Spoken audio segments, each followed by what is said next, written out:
speaking purely in musical terms, the thing that resonates or that gets a response that's particular to blues music is what musicians do with what they call the blue notes.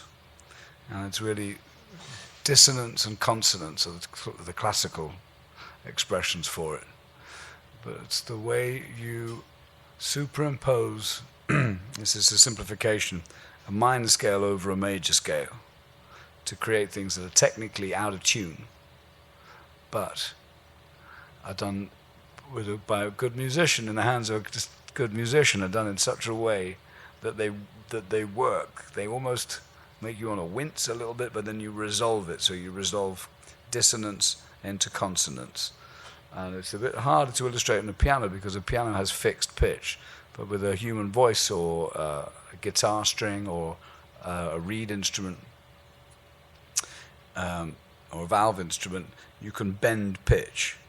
And so, can you hear this piano if I play it? So if you have a major scale,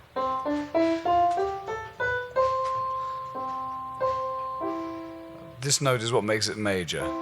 If you change that note, flatten it, it makes it minor. And they've played these notes to different cultures around, even primitive cultures, who don't have necessarily the Western classical musical traditional familiarity with it.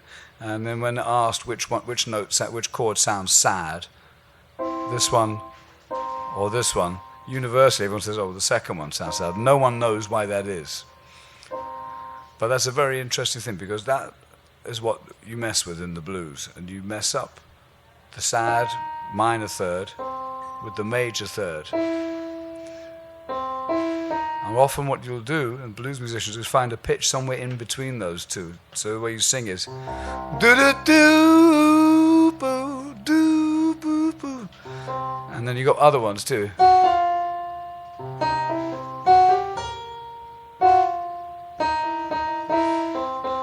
So you're messing with things that, as I said earlier on, in one technical respect, are out of tune. But they're out of tune in the hippest possible way, and it gets right in between your ribs. And I think that thing is universal. So it's when people hear Louis Armstrong playing trumpet, or if they hear Albert King bending a minor third up to a major third, everyone goes, whoa, it sounds slightly dangerous, it sounds sexy, it's kind of controversial, but it really gets a response. And no one really knows why, but it just does.